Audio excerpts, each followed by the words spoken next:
진리의 성령의 역사. 요한복음 15장 25절로 27절 말씀. 그러나 이는 저희 율법에 기록된 바 저희가 연고 없이 나를 미워하였다 한 말을 응하게 하려 함이니라.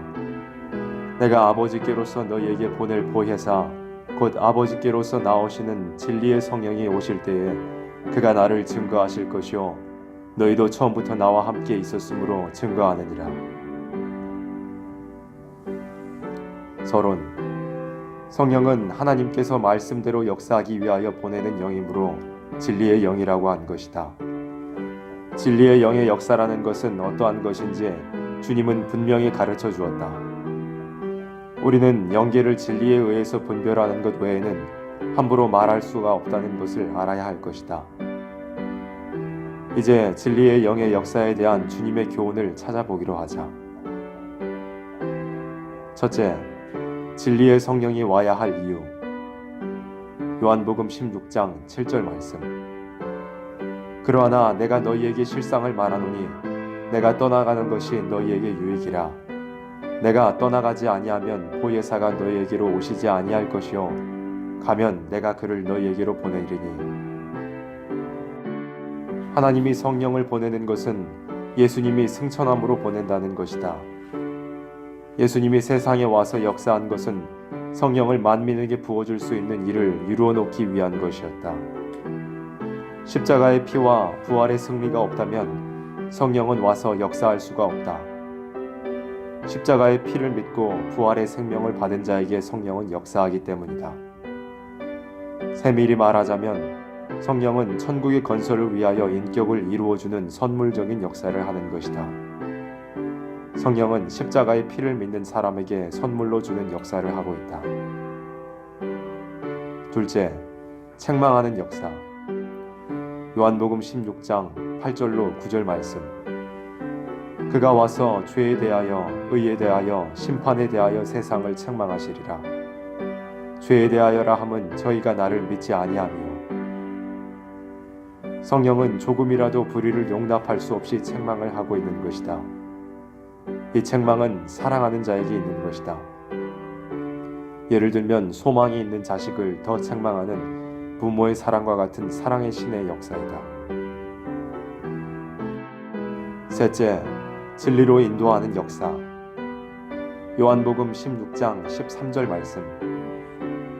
그러나 진리의 성령이 오시면 그가 너희를 모든 진리 가운데로 인도하시리니 그가 자의로 말하지 않고 오직 듣는 것을 말하시며 장래일을 너희에게 알리시리라. 성령 자체는 진리의 영이며 모든 사람을 진리로 인도하기 위하여 역사하는 것이니 곧 진리의 보혜사이다. 진리에는 하나님의 숨은 비밀이 있으니 성령의 인도는 진리의 비밀을 바로 알도록 역사해 주는 것이다. 그러므로 성령은 자의적으로 말하거나 행하는 것이 없다. 주님의 보내심을 받았기 때문에 주님의 뜻에만 따라서 움직일 뿐이다. 넷째, 그리스도를 증거하기 위하여.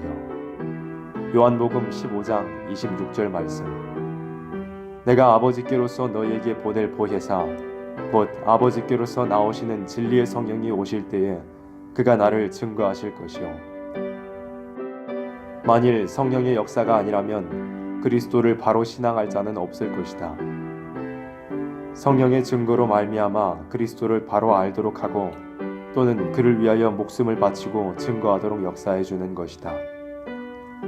만일 어떤 종이 그리스도를 증거하는 데 전력을 두지 않는다면 이것은 성신의 역사라고 볼 수 없을 것이다. 다섯째, 성령은 영원히 같이 해주시는 역사이다. 내가 아버지께 구하겠으니 그가 또 다른 보혜사를 너희에게 주사 영원토록 너희와 함께 있게 하시리니. 선물이라는 것은 영원한 소유가 된 것이니 성령이 오셔서 내주하는 것은 영원히 함께 해주는 선물이 되는 것이다. 다시 말하면 성령으로 말미암아 영체를 받은 사람은 영원히 성령으로 말미암아 거룩하고 신령하고 지혜롭고 능력있고 권세 있는 사람이 될 것이다. 예를 들면 나뭇가지의 순이 진액을 받아 자랄 때 그 진액은 순의 자체를 완전케 하는 것으로서 그 진액을 소유하게 되는 것과 같다. 결론: 하나님은 영이 풍부하신 신이시니 무한의 영을 사람에게 줄 수 있다는 것이다. 예를 들면 하나님께서 아담의 한 생명을 냈지만 천하 만민이 역사적으로 그 영을 타고난 것과 같다. 그러면 영혼이란 것은 그 마음이 사람의 본체와 하나가 되어 있다면 성령은 완전한 사람을 만들되 영뿐만 아니라 그 몸까지 영체가 되도록 와서 역사해 주는 것이다. 다시 예를 들면 육체의 생활이 땅의 식물을 먹고 자랄 때 이로써 식물로 말미암아 완전한 몸을 이룸같이 성령이 몸에 오심으로 영체를 완전히 이룬 것으로 되는 것이다.